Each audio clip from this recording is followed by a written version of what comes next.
हिंदू धर्म में हर साल 4 महीने सभी शुभ कार्यों को करना निषेध माना गया है।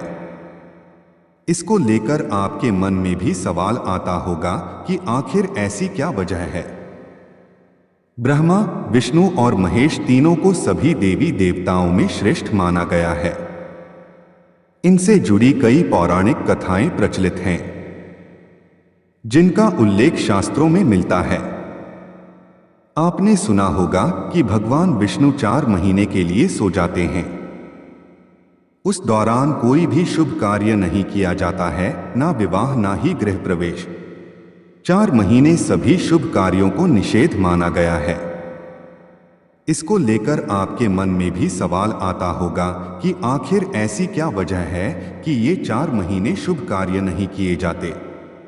मान्यता के अनुसार इन 4 महीने भगवान विष्णु सोते हैं, जिसके कारण ऐसा होता है। आज हम जानेंगे कि आखिर क्यों भगवान विष्णु को इतने लंबे समय के लिए सोना पड़ा, या फिर उनके 4 महीने सोने के पीछे क्या रहस्य छिपा है।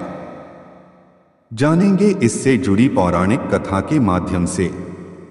मान्यताओं के अनुसार भगवान विष्णु हर साल आषाढ़ मास की शुक्ल पक्ष की एकादशी से कार्तिक मास की शुक्ल पक्ष की एकादशी तक 4 महीने के लिए सोते हैं। शास्त्रों में उल्लेख मिलता है कि भगवान विष्णु जितने समय के लिए सोते हैं, उस दौरान कोई भी शुभ कार्य जैसे विवाह, मुंडन संस्कार, गृह प्रवेश, जनेऊ और मकान की नींव डालना जैसे कार्य नहीं किए जाते हैं।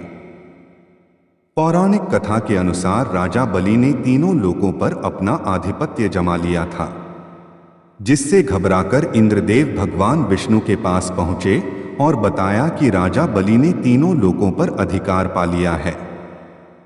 उस समय भगवान विष्णु वामन का रूप धारण कर राजा बलि से दान मांगने पहुंच गए। उन्होंने राजा बलि से 3 पग भूमि मांगी। 2 पग में भगवान वामन ने धरती और आसमान को नाप लिया और राजा बलि से पूछा कि तीसरा पैर कहाँ रखें। तो उन्होंने कहा कि मेरे सिर पर रख दीजिए। इस तरह भगवान विष्णु ने वामन का अवतार लेकर बलि से तीनों लोकों को मुक्त करवाया और देवराज इंद्र का भय दूर किया। वहीं राजा बलि के दानशीलता और भक्ति भाव से प्रसन्न होकर भगवान विष्णु ने वर मांगने के लिए कहा। बलि ने भगवान विष्णु से अपने साथ पाताल चलकर हमेशा वहीं रहने का वर मांगा। भगवान विष्णु बलि के साथ पाताल लोक में रहने के लिए चले गए। विष्णु के पाताल जाने से सभी देवी देवता और माता लक्ष्मी चिंतित हो गए। माता लक्ष्मी ने भगवान विष्णु को पाताल लोक से मुक्ति दिलाने के लिए एक चाल चली और एक गरीब स्त्री का रूप धारण कर राजा बलि को राखी बांधी और भगवान विष्णु को छुड़ाने का वचन मांगा। वहीं भगवान विष्णु अपने भक्त को उदास नहीं करना चाहते थे, इसलिए उन्होंने राजा बलि को वचन दिया कि वह आषाढ़ मास की शुक्ल पक्ष की एकादशी से कार्तिक मास की शुक्ल पक्ष की एकादशी तक यानी 4 महीने पाताल लोक में निवास करेंगे। इसीलिए ये 4 महीने भगवान विष्णु योग निद्रा में रहते हैं। वहीं वामन रूप में भगवान विष्णु का एक अंश पाताल लोक में रहता है। अन्य कथा के अनुसार भगवान विष्णु का शंखचूर नामक एक राक्षस से युद्ध हुआ। उस युद्ध में राक्षस मारा गया।